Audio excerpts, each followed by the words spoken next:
Assalamualaikum warahmatullahi wabarakatuh. Alhamdulillahirabbil alamin. Assalatu wassalamu ala asyrofil anbiya'i wal mursalin sayyidina wa maulana Muhammadin wa ala alihi wa sahbihi ajmain, amma ba'd. Alhamdulillah saya masih diberi kesempatan untuk membuat video ini. Sebelumnya izinkan saya memperkenalkan diri saya. Saya bernama Nur Amalina Aska dengan NIM 250104010160 dari Fakultas Dakwah dan Ilmu Komunikasi, Program Studi Komunikasi dan Penyiaran Islam. Mata kuliah Ilmu Dakwah dengan dosen Ibu Rizkiatul Hasanah MSOS. Mungkin langsung saja di sini saya akan mempresentasikan materi dari awal pertemuan sampai pertemuan terakhir kemarin untuk penilaian tengah semester mata kuliah ilmu dakwah di video ini. Jadi yang pertama itu ada bab 1 tentang apa sih itu ilmu dakwah. Ilmu dakwah ialah penyebaran ilmu Islam yang kini telah beradaptasi dengan perkembangan zaman. Dakwah sekarang mengikuti perkembangan zaman, terutama era digital. Metodenya pakai strategi dan teknologi modern, bukan sekedar ceramah. Contohnya seperti konten kreator TikTok, YouTube, Instagram, dan lainnya.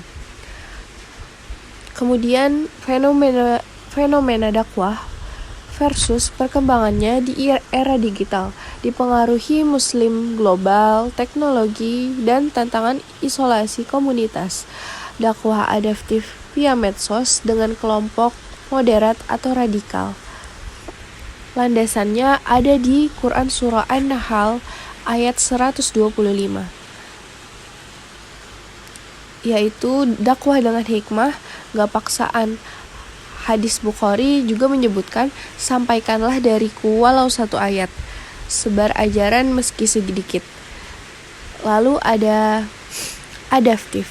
Adaptif ialah metode dakwah harus menyesuaikan dengan perkembangan zaman. Ada juga metode berbasis syariah, yaitu dasar utama dari Islam seperti Al-Quran, Sunnah, dan lain-lain. Orientasi wahyu berorientasi pada ajaran ilahi. Yang ketiga ada rahmatan lil alamin. Dakwah harus membawa rahmat, kasih sayang bagi seluruh alam, gak diskriminatif atau memaksa, tapi inklusif dan bermanfaat buat semua. Mungkin itu ringkasan dari saya, dan ini adalah kesimpulan dari bab 1 tentang ilmu dakwah. Yang pertama, apa sih pengertian ilmu dakwah? Nah, ilmu dakwah adalah studi tentang penyampaian ajaran Islam secara efektif, adaptif dengan perkembangan zaman, seperti era digital, dan berfokus pada komunikasi global via medsos. Ini melibatkan strategi moderat atau atasi tantangan seperti isolasi komunitas muslim sambil jaga esensi syariah. Yang kedua ada landasan Quran dan hadis. Quran Surah An-Nahl ayat 125, serulah kepada Tuhanmu dengan hikmah, pelajaran baik, dan bantah dengan cara baik. Atau tekanan dakwah lembut tanpa paksaan, adaptif konteks. Di hadis juga disebutkan dalam hadis riwayat Al-Bukhari, sampaikanlah dariku walau 1 ayat. Dari Nabi SAW datang, sebarkan ajaran meski sedikit, tapi konsisten dan berdampak. Walaupun yang disampaikan itu tidak banyak, tapi berdampak itu sangat bagus. Yang ketiga ada prinsip metode dakwah. Pertama, adaptif, sesuaikan dengan perkembangan zaman dan masyarakat. Kedua, ada berbasis syariah, landaskan pada wahyu Islam seperti Quran dan Sunnah atau orientasi ilahi. Dan yang terakhir adalah rahmatan lil alamin, membawa kasih sayang universal bagi semua makhluk, gak cuma manusia tapi juga hewan, tumbuh-tumbuhan, dan yang lainnya. Inklusif, gak diskriminatif atau memaksa. Lalu saya akan menjelaskan bab kedua, yaitu tentang proses dan unsur dakwah. Yang pertama, unsur dakwah secara umum. Yang pertama ada dai atau penyampai dakwah. Yang kedua ada mad'u, sasaran dakwah. Ketiga ada maddah atau materi dakwah. Keempat wasilah, yaitu metode dan media dakwah. Kelima ada situasi dan kondisi dakwah. Keenam tujuan dakwah. Dan yang terakhir ada hasil dakwah. Selanjutnya ada unsur-unsur pokok dakwah. Yang pertama dai, pelaku dakwah. Yang kedua mad'u, sasaran dakwah. Ketiga maddah, materi dakwah. Empat tarikoh, metode dakwah. Jadi yang keempat ini termasuk hal yang penting ya guys. Maksudnya tarikah atau metode ini sangat mempengaruhi dakwah. Jadi di sini ada dijelaskan tarikah atau metode dakwah menurut para ahli ada 4 tokoh. 4 tokoh ini yang mengeluarkan atau menciptakan tarikoh atau metode dakwah. Yang pertama ada Samsul Munir, yang kedua ada Asep Saiful Muhtadi, ketiga Profesor Ali Aziz, dan yang keempat ada Wahyu Ilahi. Lalu metode dakwah yang bersumber dari Al-Quran ada yang pertama hikmah, kedua mau'izah hasanah, yang terakhir ketiga yaitu mujadalah billati hiya ahsan. Lalu saya akan menjelaskan peran psikologi dan sosiologi audiens. Ini maksudnya bagaimana peran psikolog dan sosiologi kepada pendengar dakwah ini. Yang pertama ada berkaitan dengan kondisi mental, emosional, individual dari mad'u atau sasaran dakwah tadi, si mad'u ini. Dan yang kedua itu berfokus pada kondisi sosial, budaya, dan struktur masyarakat tempat mad'u berada. Jadi si pendakwah harus melihat bagaimana kondisi sosial, budaya, struktur masyarakat atau adat di tempat si pendakwah itu tadi menyampaikan dakwahnya. Mungkin langsung saja saya akan menjelaskan kesimpulan bab 2 di sini, yaitu kesimpulannya adalah proses dakwah yang melibatkan interaksi yang terencana antara unsur pokok dan dakik atau materi dakwah serta dakhik metode dakwah yang saling menguntungkan. Mengaplikasikan wahyu, hukum-hukum dari Al-Quran dan hadis yang relevan dan efektif dalam dakwah modern. Lalu proses dakwah berjalan sebagai proses interaktif dan terstruktur, melibatkan pertukaran saling menguntungkan antara elemen-elemennya. Tujuannya, aplikasikan wahyu Al-Quran dan hadis yang relevan dan efektif buat dakwah modern. Lalu ada unsur pokok.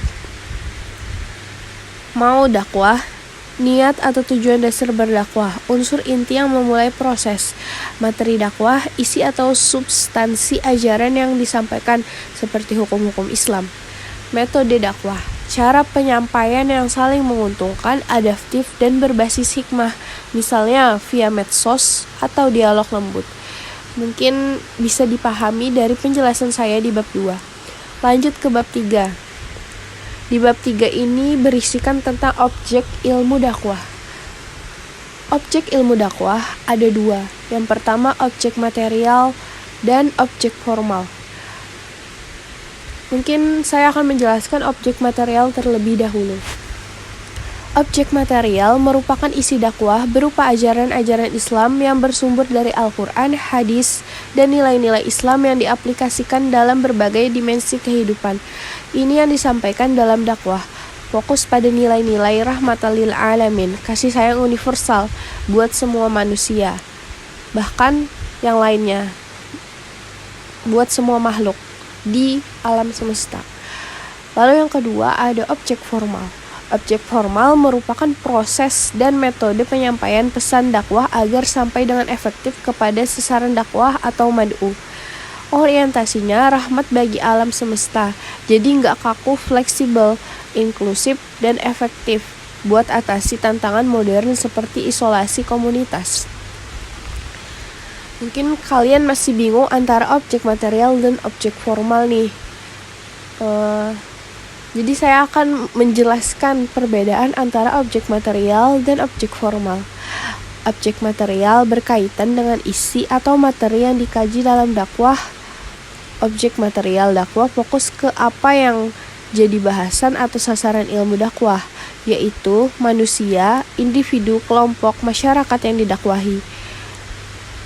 Kalau objek material itu apa yang didakwahkan, isinya atau substansi dakwah-dakwah ajaran Islam murni seperti Al-Quran, hadis, syariah, dan nilai-nilai rahmatan lil alamin. Fokus pada pesan atau inti yang disampaikan, nggak berubah meski konteks beda. Contoh hukum sholat atau akhlak mulia. Nah, kalau objek formal itu isinya adalah bagaimana dakwahkan, caranya atau metode penyampaian, adaptif, ikut zaman, medsos, dialog, berbasis syariah, dan saling menguntungkan. Fokusnya pada proses interaktif, terencana buat efektif atasi isu modern, seperti isolasi komunitas. Contoh, dakwah via TikTok dengan hikmah, bukan ceramah kaku. Mungkin bisa dipahami dari bab 3 tentang objek ilmu dakwah. Saya akan lanjut ke bab 4. Bab 4 berisi tentang landasan ontologis, epistemologi, dan aksiologi dakwah. Nah, di bab terakhir ini atau bab keempat, yaitu landasan ontologis, epistemologi, dan aksiologi dakwah. Yang pertama saya akan menjelaskan ontologis dakwah. Menurut Muhammad Ali Aziz, ontologis adalah berkaitan dengan hakikat dan eksistensi dakwah sebagai suatu realitas ilmu yang berhubungan dengan upaya mewujudkan masyarakat Islam yang ideal sesuai dengan ajaran nilai-nilai Islam. Di ontologis dakwah ada 3 hakikat: hakikat manusia, Tuhan, dan tujuan hidup. Hakikat manusia, Tuhan, dan tujuan hidup, yaitu hakikat manusia yang pertama ada mad'u dan da'i, yaitu memahami manusia bukan hanya sebagai makhluk fisik fana, tetapi juga memiliki dimensi spiritual dan moral. Hubungan dengan Tuhan membahas realitas hubungan manusia dengan Sang Pencipta. Lalu yang terakhir, tujuan kehidupan, yaitu menetapkan bahwa tujuan hidup manusia melampaui kebahagiaan duniawi, yaitu mencapai tujuan spiritual yang lebih besar atau keridaan Allah dan kebahagiaan akhirat. Selanjutnya ada epistemologi dakwah. Epistemologi dakwah. Dalam epistemologi ini, Muhammad Ali Aziz menekankan pentingnya ilmu dakwah sebagai ilmu yang memiliki dasar epistemologis yang kuat dengan mengintegrasikan sumber wahyu, yaitu Al-Quran dan hadis sebagai aksioma utama. Di epistemologi ini ada hal-hal yang meliputinya. Yang pertama, sumber pengetahuan dakwah. Kedua, metode memperoleh dan menyusun ilmu dakwah. Dan yang ketiga, kriteria kebenaran dakwah. Selanjutnya, aksiologi dakwah. Dalam ilmu dakwah, aksiologi menurut Muhammad Ali Aziz berfokus pada nilai-nilai kebenaran teologis yang bersumber dari Al-Quran dan As-Sunnah yang dijadikan dasar moral dan etika dalam kehidupan sosial. Di aksiologi dakwah ini ada hal-hal juga yang meliputinya. Yang pertama, tujuan utama dan manfaat dakwah. Yang kedua, etika dan tanggung jawab moral dai. Dan yang terakhir, nilai keindahan dakwah.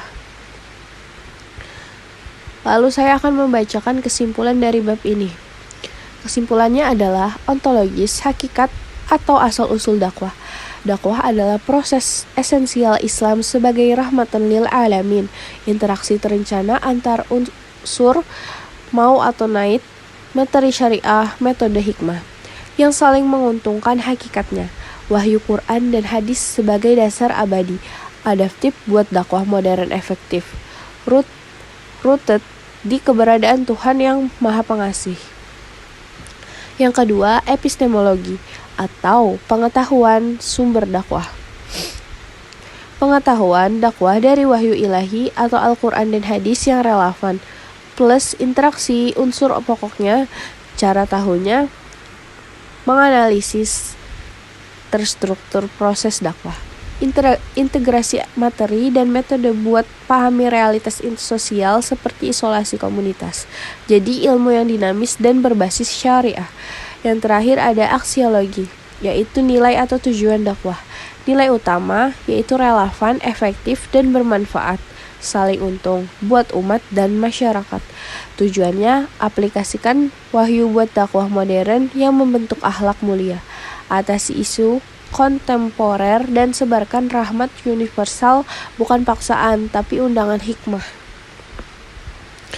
Lalu saya akan menjelaskan result dari semua bab 1 sampai ke 4. Ilmu dakwah secara keseluruhan adalah panggilan holistik dan interaktif untuk sebarkan ajaran Islam sebagai rahmatan lil alamin. Rutet wahyu Al-Quran. Hadis yang abadi tapi adaptif zaman modern. Pengertiannya mencakup proses terencana saling menguntungkan antar unsur pokok, mau atau niat sebagai pemicu, materi syariah sebagai isi substansial, metode hikmah sebagai cara dinamis via medsos atau dialog, bikin dakwah efektif atasi isu seperti isolasi komunitas dan bentuk akhlak mulia. Selanjutnya ada masih dalam result, yaitu objek ilmu dakwah terbagi material, statis, ajaran murni seperti tauhid dan syariah. Lalu ada formal, yaitu dinamis, proses penyampaian kontekstual berbasis syariah, saling dukung buat relevansi.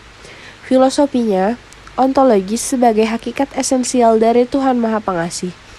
Epistemologi dari sumber wahyu, analisis integratif realitas sosial. Aksiologi bernilai relevan, efektif, dan bermanfaat buat undangan inklusif, bukan paksaan. Intinya, dakwah sukses kalau integrasi pengertian proses unsur objek dan filosofi ini bikin prosesnya interaktif, rooted syariah, dan berdampak positif di era sekarang. Mungkin sampai sini dulu penjelasan dari saya. Saya mohon maaf atas kesalahan yang saya ucapkan dan terima kasih karena sudah mendengarkan video saya dari awal dan akhir. Cukup sampai di sini. Salah hilap saya mohon maaf. Assalamualaikum warahmatullahi wabarakatuh.